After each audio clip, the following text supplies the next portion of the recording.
Study IQ IAS, आपका selection हमारा mission. गांव में रहने वाले जब मैं अपने दोस्तों से बात करता हूं तो अक्सर वो कहते हैं यार कि तुम दिल्ली NCR में रहते हो, तुम्हारे तो मज़े ही मज़े होंगे, शहरों के बहुत चर्चे सुने हमने। और जब मैं उनको रियलिटी बताता हूं यार कि जाड़ों में वो जो स्मॉग रूपी भस्म होती है जीने नहीं देती, गर्मी में तो गर्मी ऐसी पड़ती है कि लगता है बिल्डिंग्स में आग निकल रही है, आग बरस रही है, अर्बन हीट आइलैंड बन चुके हैं सभी समस्त शहर। बारिश में तो कुछ ऐसा कहिए कि लगता है शहरों में पॉट होल उगाए हैं, कब किस पॉट होल में डूब के आपकी मृत्यु हो जाएगी आपको पता नहीं। बाकी इंदौर और दिल्ली के उदाहरण हैं कि इतना पॉल्यूटेड पानी आएगा कि आपको लगेगा कि साफ पानी पी के भी आप मर सकते हैं। जाम की बात छोड़ ही दीजिए, लखनऊ का उदाहरण देख लीजिए, किस प्रकार से बिल्डिंग में फायर सेफ्टी नॉर्म्स नहीं थे और कितने सारे बच्चों को जान देनी पड़ी। तो शहरीकरण की बात तो बहुत होती है, लेकिन क्या इस बात में वही तार्किकता, वही सच्चाई है कि यह शहरीकरण वास्तविकता में कुछ सफल मॉडल्स के रूप में दिख रहा है, या भारत में ये जो शहरीकरण है एक फ्लॉप मॉडल या एक फेलियर की तरफ बढ़ रहा है? इस पर ही आज हम बात करेंगे। बहुत सारे उदाहरण हैं और उन उदाहरणों द्वारा देखेंगे कि दिक्कतें कहां कहां पे हैं, समस्याएं क्या हैं और अंततः समाधान क्या हो पाएगा। अंत तक इस वीडियो को जरूर देखिएगा, क्योंकि ये जो शहरीकरण मॉडल की हम बात कर रहे हैं इसमें कुछ ऐसी बातें हैं जिन पे बात की जानी बहुत जरूरी है। चलिए बात करें तो ये PDF आपको मिलेगा मेरे टेलीग्राम पे, यानी कि टारगेट UPSC बाय विकास सिंह पे। इंस्टाग्राम पे भी स्कैन करके जुड़ जाइए, यहाँ पे भी मुलाकात बातें होगी। UPSC डिस्कशन, हिंदी साहित्य ऑप्शनल का डिस्कशन या करियर से रिलेटेड कोई भी डिस्कशन करना हो, PDF प्राप्त करनी हो, टेलीग्राम को स्कैन करके जुड़ जाइए, यहीं पे बातें मुलाकातें होंगी। चलिए बस आज एक लास्ट आपको बतानी है कि आज रात 12 बजे से पहले आप स्टडी IQ के बैचेस से जुड़ जाइए, 50% का डिस्काउंट मिलेगा सभी कोर्सेज में। मेरा कोड याद कर लीजिए, विकास लाइव, जो फ्लैश भी कर रहा होगा, यहां पे आपको दिख भी रहा होगा। मैक्सिमम डिस्काउंट आपको मिलेगा इस कोड का इस्तेमाल करने से, ठीक है? ध्यान रखिएगा, स्मार्ट इंटीग्रेटेड बैचेस हैं, बहुत हेल्पफुल हैं UPSC स्टूडेंट्स के लिए, है। आ जाते हैं पॉइंट पे। आप मेरे पीछे भारत के इस मैप को देख सकते हैं। दिल्ली में एक नई इमारत ढह गई बारिश के मौसम में, जुलाई की बात कर रहे हैं, 3 लोगों की मृत्यु हो गई। सूरत में बात की जाए तो बाढ़ से 9 लोगों की मृत्यु हो गई। पिंपरी चिचवड़, अगर महाराष्ट्र को आप जानते हो, पुणे के पास में, तो 11 लोग वहां पे फंस गए। हम बात करें अगर वायनाड की, तो सुरंग साइट में भूस्खलन होता है और वहां पे भी 5 मजदूर लापता हैं। जुलाई के महीने की बात कर रहा हूं, जो महीना इस समय चल रहा है, यानी कि आपदाओं का एक नया दौर शुरू हो चुका है। जाड़े में हमने देखा पॉल्यूशन, फिर हमने मई जून में गर्मी की बात देखी, अब जुलाई में बारिश आ रही है, तो फिर से आपदाओं का एक नया दौर आ रहा है। और जितने भी जगहों की मैंने बात की, आप दिल्ली, सूरत, पुणे या केरल वायनाड की बात करें, शहर, उनमें भी दिल्ली, मुंबई और ये जो बेंगलुरु की जब बात करते हैं वहां के पॉल्यूशन की, खैर बेंगलुरु में तो पॉल्यूशन उतना नहीं है, पर वहां की जो भीड़ है, इन सब की बात करते हैं तो बार बार एक प्रश्न आता है, ये तो शहर है, क्यों दिक्कत आ रही है ना? दिक्कत भी किस प्रकार की, मैंने शुरुआत में बताया, कहीं तो बारिश के कारण बाढ़ ही बाढ़ आ जाती है। मुंबई का उदाहरण ले लीजिए, गुड़गांव का उदाहरण ले लीजिए, वो तैरती हुई कारें आपने देखी होगी, है ना। वाटर क्राइसिस की बात की जाए तो मैंने खुद वीडियो किया था कि किस प्रकार से इंदौर में लोग मरे थे, दिल्ली में लोग मरे हैं, है ना। पॉल्यूशन तो खैर विश्व के 100 सबसे पॉल्यूटेड शहरों में सब भारत के शहर भरे हुए हैं, तो आपने देखा ही होगा। ट्रैफिक एंड मोबिलिटी तो बात वही है कि जो 15 मिनट का रास्ता है वो कैसे 1.5 घंटे में बदल जाता है, पता नहीं चलता है। हाउसिंग क्राइसिस की बात तो इस प्रकार से है कि एक तो इसके लिए रियल एस्टेट का जो झगड़ा है वो अलग, ऊपर से वो जो मारा मारी है हाउस को लेके, उस पर भी महंगे महंगे हाउसेस, वो स्ट्रगल अलग, और इनके कारण होने वाला पॉल्यूशन अलग, इनके कारण होने वाला जो पॉल्यूशन जो जमीन पे होता है वो अलग। बात कर ले फायर सेफ्टी की, तो लखनऊ का उदाहरण सिर्फ एक उदाहरण नहीं है, ये बताता है कि शहरों में कुछ चीजों को नजरअंदाज कर दिया जाता है, वो दिक्कत है। बात की जाए वेस्ट मैनेजमेंट की, तो आपको गाजियाबाद वाला पहाड़ तो याद ही होगा। मेरे कुछ मित्र आए, उन्होंने कहा यार बड़ा सही है, गाजियाबाद में भी पहाड़ है। मैंने कहा कि जाओ पास से जाके देखो पहाड़ में कौन कौन सी जड़ी बूटियां हैं। तब उन्हें पता चला कि ये कूड़े का पहाड़ है ना।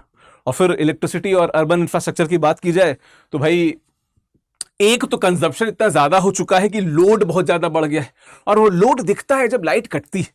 दिल्ली जैसे शहर में जहां पे पहले पलक झपकने से पहले लाइट आ जाती थी, अव्वल तो कटती ही नहीं थी, लेकिन अब बार बार लाइट जाती है, बार बार फेलियर होता है, और झेलता कौन है? आम आदमी।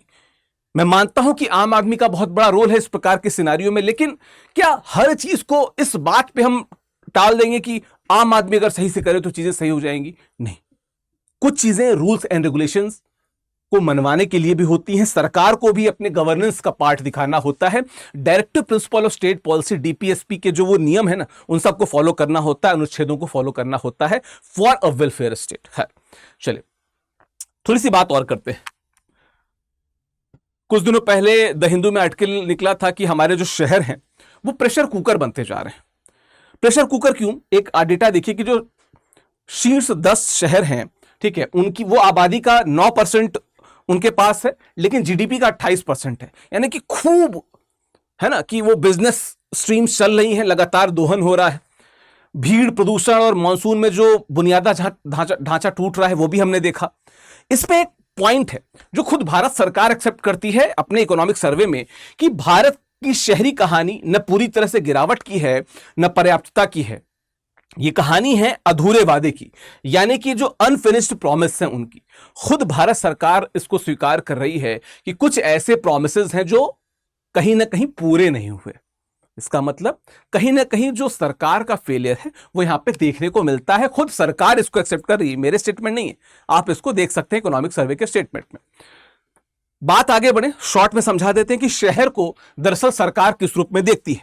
5,000 से ज्यादा जनसंख्या हो, कम से कम 75% लोग ऐसे हों जो गैर कृषिगत कार्यों में काम कर रहे हो, मतलब कृषि ना कर रहे हो, 75% के आसपास, ठीक है।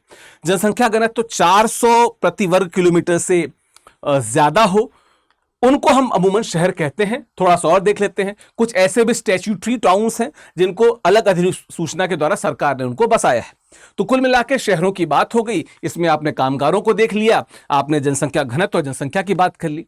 लेकिन जो बात है वो ये कि भारत में शहरीकरण की बात बहुत होती है, पर क्या वैश्विक स्तर पर हमारा शहरीकरण उतना ही हुआ है? जो हुआ है उसमें बहुत दिक्कतें हैं, पर हुआ क्या है? चीन 1982 में 20% शहरीकृत था, जो इस समय लगभग 65% हो चुका है। भारत अभी भी 30-35% पे चल रहा है। 2011 में हम 31% तक पहुंच गए थे, जो हमें 2001 पे पहुंचना था, और अभी भी हम 30-35% के शहरीकृत जगहों के साथ हैं, यानी कि हमारे सिर्फ 30 से 35% शहरीकरण हुआ है। और तब इतनी दिक्कतें हैं। हम सोच रहे हैं कि जैसे आप यहां पर अगर देखें तो हम 40% आबादी को हम चाह रहे हैं कि बाद में पूरी प्रकार से हम शहर की तरफ मोड़ देंगे, शहर में जोड़ देंगे, पर शहर में एमिनिटीज तो है नहीं, इंफ्रास्ट्रक्चर की प्रॉब्लम है। कैसे सॉल्व करेंगे इसको? ये एक बड़ा प्रश्न है। प्रश्न ये भी है कि ये जो एक जिसे कहते हैं ना कि डेल्टा उल्टा हो गया है, दिक्कतें कहां पे हो रही हैं? दिक्कतें ये हो रही हैं कि 52 महानगर हैं, टॉप के 52 महानगर हैं, उनमें 42% से ज्यादा शहरी आबादी रहती है ना।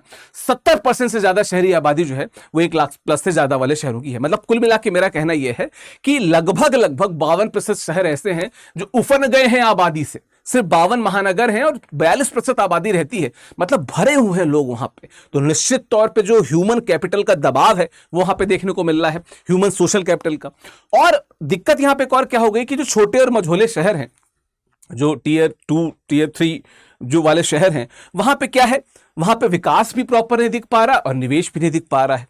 अब जैसे यहां पे अगर उदाहरण दें तो दिल्ली, मुंबई, बेंगलुरु की अगर बात करें तो दुनिया के सबसे बड़े शहरी समूह हैं, है ना, बहुत सारे, पॉपुलेशन वाइज तो कोई आसपास भी नहीं है, लेकिन क्या वास्तविकता में वो आर्थिक केंद्र बन पाए हैं? विकास और तार्किक विकास जिसे कहते हैं, क्या वहां पे दिख पाया है? समायोजन दिख पाया है? क्या नहीं दिख पा रहा है, दिक्कतें हैं वहां पे, है ना। अब अगर हम पूछें कि ये शहरीकरण विफल क्यों रहा है, तो ये तो आपको यहाँ पे क्लटर्ड वे में बहुत सारी चीजें दिख रही होंगी। इसको जोड़ा सिर्फ इसलिए कि आप मेरे पीडीएफ से देख लीजिएगा, मैं आपको बता दे रहा हूं।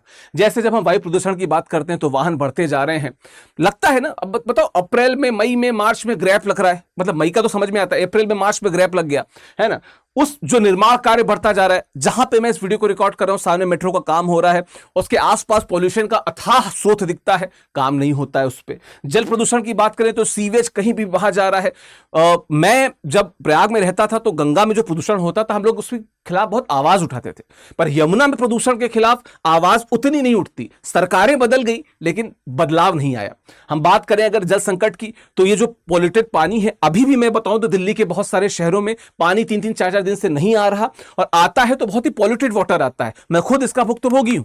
बात करूं अगर हम जल भराव की, तो ये जो हमको ड्रेनेज सिस्टम दिखता है, जैसे गुड़गांव के बारे में मजाक कहा जाता है कि पहले उन्होंने शहर बना लिया फिर ड्रेनेज बनाया। ये रिवर्स ऑफ हड़प्पा सभ्यता है, जहां पे पहले ड्रेनेज बना देन शहर बने। तो इस प्रकार की चीजें दिक्कतें आ रही हैं। हम करें तो अपशिष्ट संकट का, तो भाई कूड़े कहां पे डंप किए जाएं।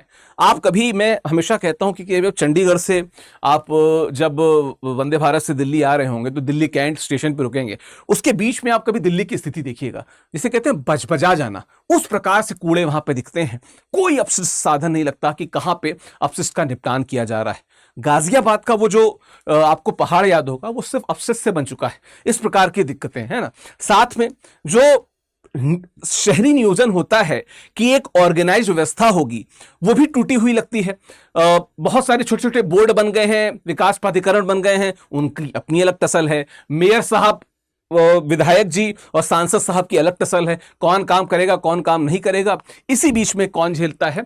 जो शहर में रहने वाला व्यक्ति है वो झेलता है। और बाकी जो हीट आइलैंड का कॉन्सेप्ट है, मैंने ऑलरेडी वीडियो में भी बताया कि सब एसी लगवाए जा रहे हैं, न किसी को पॉल्यूशन से, पर्यावरण का जो क्षरण हो रहा है उससे मतलब है, न बढ़ती गर्मी से मतलब है। होगा देश का टारगेट होगा, हमारा टारगेट थोड़ी है। इस प्रकार की दिक्कतें हैं। और भी दिक्कतें हैं, सिर्फ हम कुछ दिक्कतों तक रह जाए तो समस्या नहीं। दिक्कत क्या है कि दूरदृष्टि और समग्र योजना का अभाव है।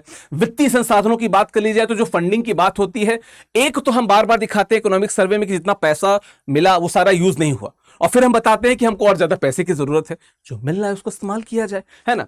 कमजोर क्रियान्वयन समन्वय, जब अभी हम मेट्रो की बात कर रहे थे, अभी जब मैं इस मेट्रो की बात कर रहा था, आपको पता होना चाहिए कि जब ग्रैप लगा, ग्रैप का मतलब ऑलरेडी मैंने वीडियोस में कवर किया है, प्लीज देखना, और नहीं तो गूगल करना। ग्रैप लगने का मतलब कि पर्यावरण में दिक्कत है, पॉल्यूशन बहुत ज्यादा है, उस पे मेट्रो का काम खुले में चल रहा है, तो क्या ही मतलब है, कोई समन्वय है? सड़कें बनती हैं, है ना, और बारिश के बाद फिर वो उनका असलियत दिखाती है कि कोई क्रियान्वयन सही से नहीं हो पाया है ना। अवसंरचना और सेवाओं की कमी, तो खैर इंफ्रास्ट्रक्चर की प्रॉब्लम है, उस पर बहुत काम किया जाना बाकी है, खासकर उन शहरों में जहां पे ड्रेनेज सिस्टम का एक अलग ही लूप होल देखने को मिलता है।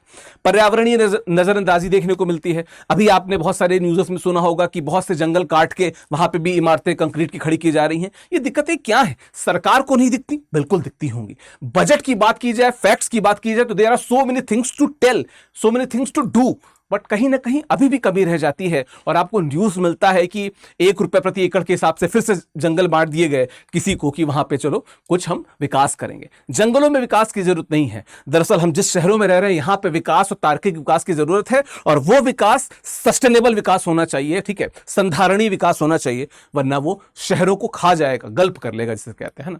चलिए एक केस स्टडी आपको दिखाते हैं। यह दिल्ली की बात की जाए तो दिल्ली में कुल आबादी का 24% से कम हिस्सा जो है वहां पर सिर्फ मतलब जो प्लांट कॉलोनीज में रहता है, वरना एक बड़ा भाग है जो अनप्लांट कॉलोनीज में रहता है, ठीक है। जो झुग्गी झोपड़ी क्लस्टर है वो बहुत ज्यादा है, ठीक है, बहुत बड़ा हिस्सा है आबादी का जो झुग्गी झोपड़ियों में रहता है, ठीक है। और लगभग 755 झुग्गी झोपड़ी बस्तियां ऐसी हैं जिन पे राजनीति होती है। सरकारें बार बार बात करती हैं कि हम आएंगे तो तुम्हें सही कर देंगे, हम आए तो तुम्हें सही कर देंगे।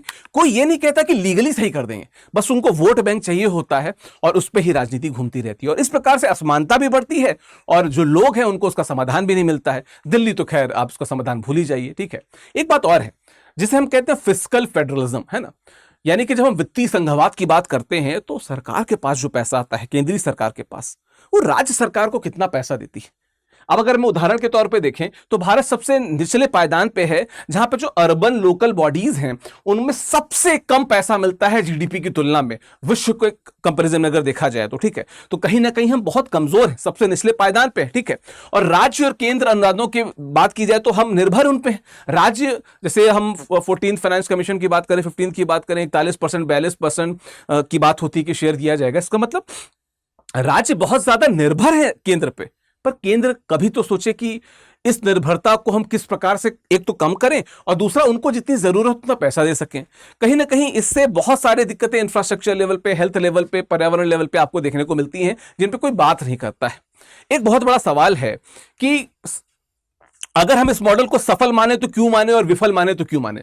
सफलता क्यों है? क्योंकि निश्चित तौर पर बेंगलुरु की बात कर लें, मुंबई की बात कर लें, दिल्ली की बात कर लें, बहुत सारे बिजनेसेस हैं जो अप हो रहे हैं, अच्छा कर रहे हैं, they are performing very good, ठीक है। 2036 तक ऐसा माना जा रहा है कि 70% जीडीपी इन्हीं शहरों से आएगी, ठीक है। जल पूर्ति स्वच्छता के दायरे में विस्तार की बात की जा रही है, दिख नहीं रही है लेकिन बात की जा रही है। लेकिन विफलताएं की बात क्या है? लंबी दूरी का जो रोज का सफर है ना, जो चलता जा रहा है कि भाई हम लोग 2-2 घंटे 2.5 घंटे तो आदमी मेट्रो से आता है जॉब करने के लिए। आप बात कर ले हर मानसून में जो बाढ़ आती है, जो इमारतें गिरती हैं, है ना, जो आपको पॉट होल से दिखते हैं, लोग उसमें डूब के मरते हैं, बाइकर्स गिर के मर जाते हैं, किस प्रकार की आपने घटनाएं कितनी सारी सुनी होंगी। साथ में गवर्नेंस का जो बिखराव है और एक बेहतर जिंदगी, एक लाइफ स्टाइल जो है, जो एक आम आदमी चाहता है, वो वहां पे नहीं मिल पाती है ना। तो पूरी तरीके से सफल या विफल नहीं कह सकते, हम ये जरूर कह सकते हैं कि हाँ, ये एक अधूरा वादा अभी भी है। डेटा भी यही बताता है कि सरकार ने बहुत सही से एनालाइज किया कि अधूरा वादा है, पर बात यह है कि वादा पूरा कब होगा, है ना। क्या हो सकता है आगे का रास्ता? पहली बात तो कि हमें जो इकोनॉमिक इंटीग्रेशन की बात होती है, यानी कि जो उद्योग हैं उनको पुनः एक सस्टेनेबल मैनर में शहरों के पास लाया जाए। हम गांव के पास ले जा रहे हैं, शहरों के पास भी लाया जाए, क्योंकि वहां पे आसपास के साधन अच्छे हैं। जिस प्रकार से अगर आप देखें तो चीन की बात कर लें आप, या आप यूएसए की बात कर लें, बॉर्डर साइड पे उन्होंने सभी शहरों को इतना डेवलप कर दिया है और वहां पे व्यापार जो होता है उससे बहुत फायदा मिलता है। पर व्यापार के बनस्पत जो निर्यात होता है, जो पैसा होता है, वो भारत में कमा रहा है। हमें उस पर काम करना होगा। श्रम प्रधान उद्योगों को सस्ती जमीन और क्लस्टर देकर शहरों में वापस लाना होगा, है ना। और जो महिलाओं के लिए रोजगार की बात होती है, हमें उस पर भी काम करना होगा। उसका कारण यह है क्योंकि भारत में अभी भी रोजगार क्षेत्र में महिलाओं के साथ जो पार्शियलिटी होती है, वो एक बड़ी बड़ी शर्मिंदगी का कारण बनती है। ठीक है। दूसरा बात क्या है कि जो अर्बन लोकल बॉडीज हैं उनको इंपावर किया जाए, उनको पैसा दिया जाए कि तुम अपने हिसाब से, केंद्र के हिसाब से नहीं, अपने हिसाब से, अपनी प्लानिंग के हिसाब से काम कीजिए। शिमला इसका बहुत अच्छा उदाहरण है, गैंगटोक इसका बहुत अच्छा उदाहरण है, आइजॉल इसका बहुत अच्छा उदाहरण है। लेकिन इन सभी शहरों को देखिए तो पहाड़ी इलाके हैं। अगर स्थल क्षेत्र में हम दिल्ली, चंडीगढ़ बहुत अच्छा उदाहरण है, दिल्ली की बात कर लें, मुंबई की बात कर लें, है ना, बात कर लें हम यूपी की, एमपी की, तो यहां के शहर भी और बेहतर हो सकते हैं, गिवन कि उनको वो ऑटोनॉमी दी जाए, है ना। प्रभावी डिजिटल तौर पे उनको अगर हम सरकार उनको सपोर्ट करेगी तो दिल डू गुड, उसमें फायदा हो सकता है। इसके अलावा क्या बात है, हमें एक तो बेहतर आवासीय व्यवस्था की बात करनी होगी और लैंड जो रिसाइकलिंग है उस पर भी हमें काम करना होगा। ठीक है। ऐसी जमीन जो बहुत ज्यादा कृषि के काम नहीं आ रही है, वहां पे संधारणीय आवास पे काम करना होगा। हमें काम करना होगा क्लाइमेट स्मार्ट इंफ्रास्ट्रक्चर पे। जापान का उदाहरण आपको याद होगा, भारत में आपको चेन्नई का उदाहरण याद होगा, जहां पे काम किया गया क्लाइमेट स्मार्ट इंफ्रास्ट्रक्चर पे, रेन वाटर हार्वेस्टिंग पे, उस प्रकार के इंफ्रास्ट्रक्चर पे काम करना होगा। और कहीं ना कहीं हमको सेकेंड टियर जो सिटीज हैं उनको थोड़ा सा और आगे लाना होगा, उनको भी मजबूत करना होगा, उन्हें टियर 1 सिटीज के पैरेलल मजबूती से खड़ा करना होगा, तब शायद विकास सस्टेनेबल हो और बेटर हो, है ना। कुछ टर्मिनोलॉजीज हैं जो मैंने यहां पे दे दी हैं, मेरे पीडीएफ से आप इसको देख लीजिएगा, मैं हर पीडीएफ में जोड़ देता हूं। इस विषय पे आपकी राय क्या है मुझे बताते जाइएगा, आपके कमेंट्स का स्वागत है। प्रश्न आपसे बस एक पूछना चाहता हूं, उत्तर कमेंट में देते जाइएगा कि जो जनगणना की बात करते हैं उसके अनुसार किस बस्ती को शहरी क्षेत्र घोषित करने के लिए कौन सी शर्त आवश्यक है। किसी बस्ती को शहरी क्षेत्र घोषित करने के लिए शर्त कौन सी आवश्यक है? जैसे कि आप 5000 से अधिक हो, कम से कम 75% पुरुष कामगार और कृषि कार्यों में हो, जनसंख्या घनत्व 400 व्यक्ति प्रति वर्ग किलोमीटर हो, उपयुक्त सभी। ABCD में से उत्तर क्या है कमेंट बॉक्स में देते जाइएगा, अपनी राय भी देते जाइएगा कि किस प्रकार से इसे सुधार किया जा सकता है। बाकी जैसे मैंने शुरुआत में बताया, जो हमारे स्मार्ट इंटीग्रेटेड P2I बैचेस हैं, 50% डिस्काउंट मिलेगा आज रात तक। मेरा कोड विकास लाइव याद कर लीजिए, उसका इस्तेमाल कीजिए। हिंदी साहित्य का नया बैच 18 जुलाई से शुरू हो रहा है, लेकिन 10 जुलाई यानी आज रात तक आपको मैक्सिमम डिस्काउंट यानी कि 50% का डिस्काउंट मिलेगा मेरे हिंदी साहित्य के बैच में। अगर उससे जुड़ना चाहते हैं तो स्टडी IQ की ऐप या वेबसाइट पे जाके आप जुड़ सकते हैं। बाकी मेरा टेलीग्राम है टारगेट यूपीएससी बाय विकास सिंह। कोई डाउट हो यहाँ पे रीच आउट कीजिए, मुझे मैसेज कीजिए। पीडीएफ यहीं पे मिलेगा, यूपीएससी का डिस्कशन यहाँ पे होगा, ऑप्शनल का डिस्कशन यहाँ पे होगा। आपका स्वागत है। किसी भी तरीके से आप इंस्टाग्राम पे जुड़ना चाहें, यहाँ पे भी आपका स्वागत है। बाकी कोई कंफ्यूजन हो तो कमेंट बॉक्स में भी आप शेयर कर सकते हैं, लेकिन इस विषय पे अपनी राय जरूर देते जाइएगा। हर प्रकार की राय का स्वागत है। चलिए, बहुत बहुत धन्यवाद, शुक्रिया। Study IQ IAS, making India smarter and better.